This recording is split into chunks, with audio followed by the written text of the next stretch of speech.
endangering other people's lives. So as such, we're going to require you to get medical treatment. And this is populism.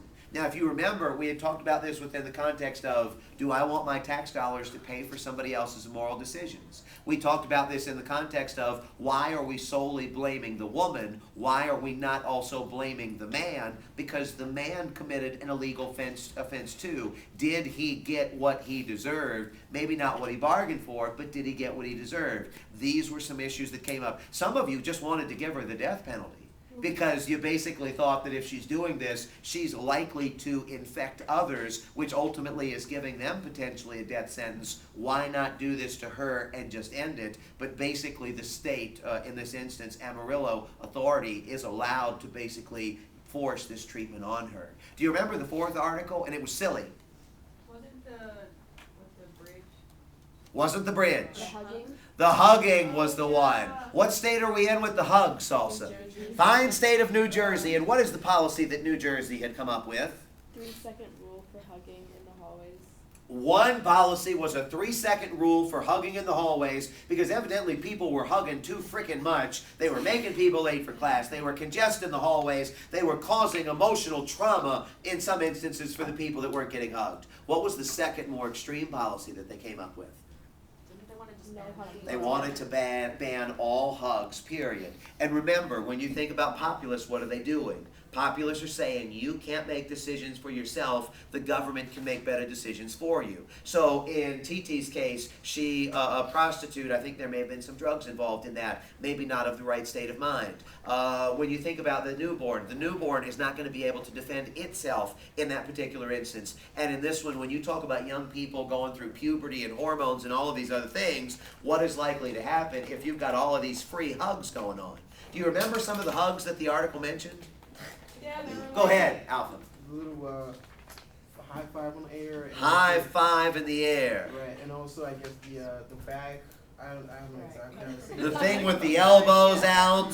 Yeah. The bear claw. Yeah, There was also, the three-way. There was the air slap, fist bump, shoulder pop. Yeah. I mean, it just went on and on. And really what the article is saying is that these young people are basically expressing themselves through hugging. And in this computer generation, they don't always express themselves. What was the school's primary reason for ultimately wanting to ban hugs? Anybody? Go ahead, Annie.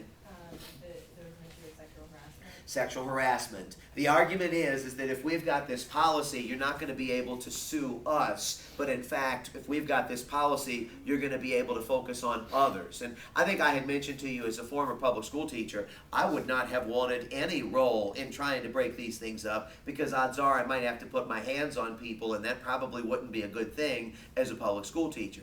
Can you make some arguments in favor of why else the kids would not be interested in this? I mean, it's just hugs. I get it. Not everybody got hugged. What's that? Not everybody got Not everybody got hugged. And there was something there to be said, because I believe I had asked people in both classes, what if somebody came up and gave you a hug and it wasn't something that you wanted? Or what if you got, some people got more hugs than others, or some people didn't get any hugs at all? There's an awful lot of issue or potential there for some traumatic, when you start thinking about younger aged immaturity type issues, especially when you start mixing puberty into it, self-conscious, self-control, self-respect. I mean, there are a number of ways that you could go with this. But bottom line, this is still New Jersey policy, because they want to socialize the kids early. Do you remember the liberal article or the conservative article? Because there were two that I had given you. One of each.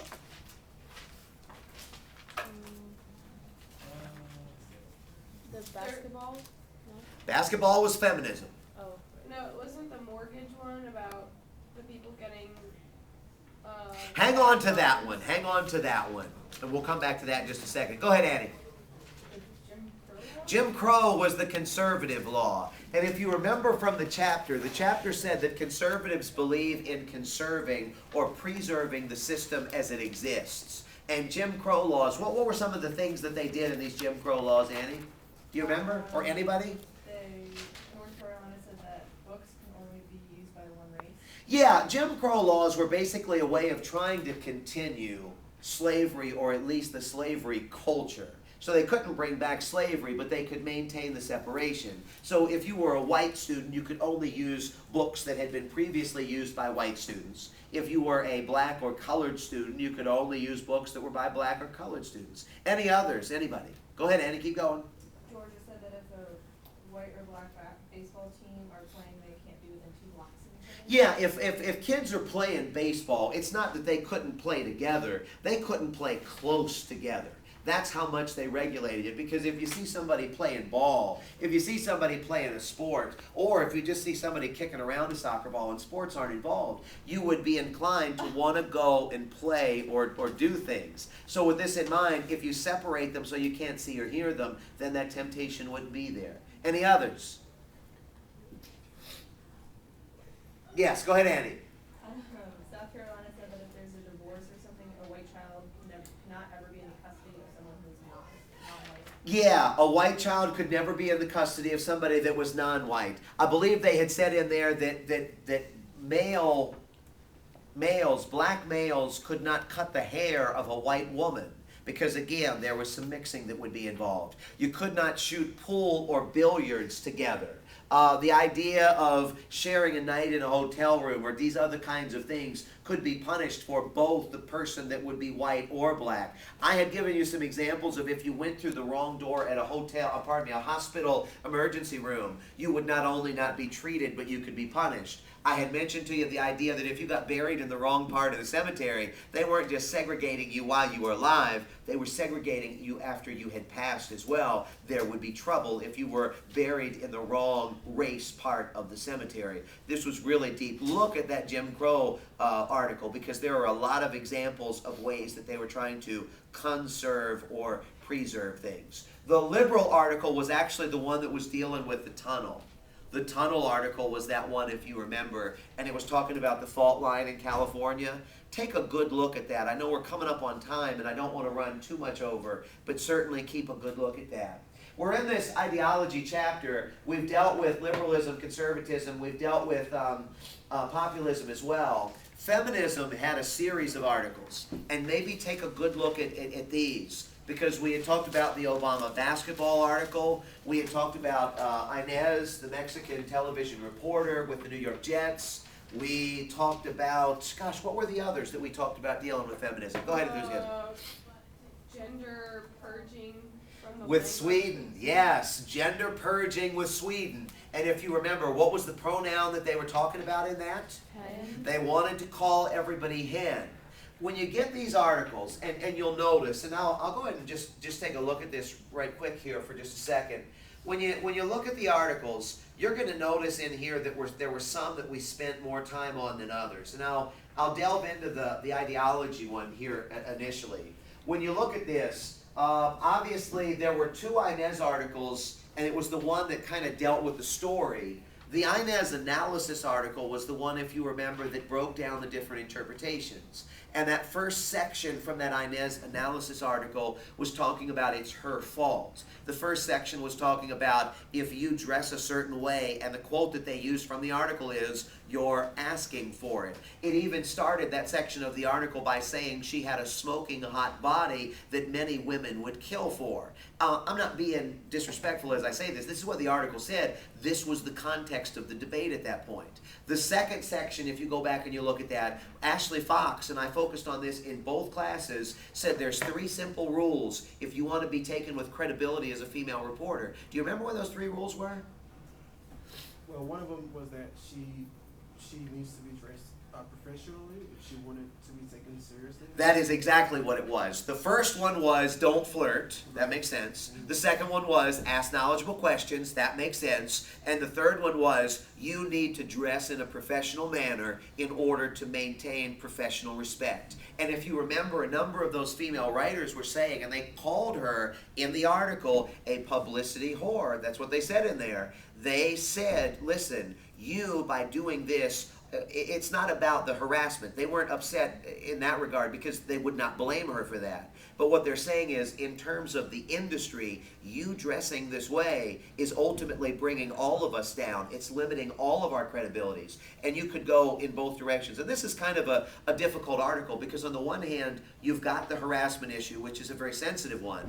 On the other hand, you've got the professional environment. And I hope that I wasn't disrespectful as I went through this, but I want to make sure that you know I would never blame somebody for harassment issues because that's not the way that it should be. But you can blame somebody for their workplace attire that ultimately maybe brings disrespect to a particular group. And that's a subtle but very important difference, I think. And a number of you bought into that second line of thought. The third one said women are going to be judged no matter what they dress as. And we can't win as women. And I had given you that example of Barack and Hillary, if you remember, with the idea of how she dressed and prepared and how he did. And there were two very different thoughts. Jim Crow. Nationalism was the Roosevelt quote. You remember the Roosevelt quote? What was the Roosevelt quote? Anybody? Because we just did it yesterday or the day before.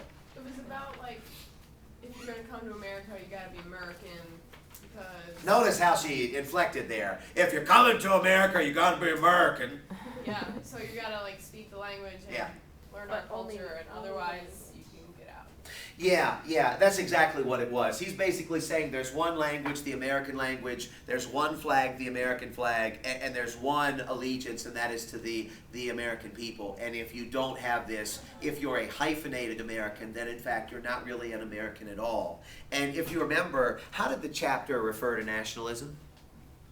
Go ahead. Like the exaggerated sense of pride in your country and Yes. thinking that it's the best. Yes, the exaggerated sense of pride in your country, the idea that the dangerous notion that you're the best. And Roosevelt, I think we had talked about how he had believed in white man's burden. And I believe we had discussed when you go back and you look at Roosevelt, this notion or this idea in the grand scheme of things that the white race needed to go and uplift other cultures because for whatever reason he felt that they were inherently backward. And of course he's on Mount Rushmore with Washington, Lincoln, Jefferson. That seems a little problematic that he's considered one of the four best, at least up to that time frame. But something to think about. Purging gender, we talked about. We spent some time on that because it dealt with gender roles. I believe, Mo, it was you that said, let the princes be princes, let the princesses be princesses. We don't need to blur or mix these lines, having little boys pushing baby carriages, and I believe you had said having little girls working on cars or something to that effect. Keep that in mind because the article does address that. The sex offender article, we dealt with soda, and then the traffic article was the one that was dealing with the tunnels. Basketball, of course, was President Obama and his all-male game. We spent some time on that one, and again, point counterpoint on that would be good. Going back to the first chapter articles, the assisted suicide article, if you remember, we spent some time on because that was the one that was dealing with the guy whose wife had terminal cancer, and ultimately she chose to accept assisted suicide. He chose to accept it in a Romeo and Juliet style fashion, even though there was nothing, I guess, dramatically, terminally health-related wrong with him, maybe with the exception of that he was just simply growing older.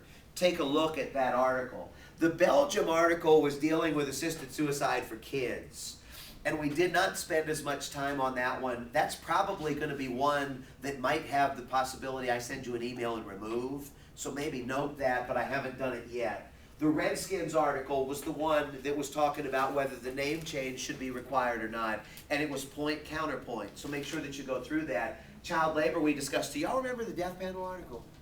What was the death panel article? The one about dialysis. Yes. They used to have actual death panels. Yes. What did these death panels do? They decided if you were deemed worthy of getting treatment. Back in the day when dialysis was rare, they would have two committees.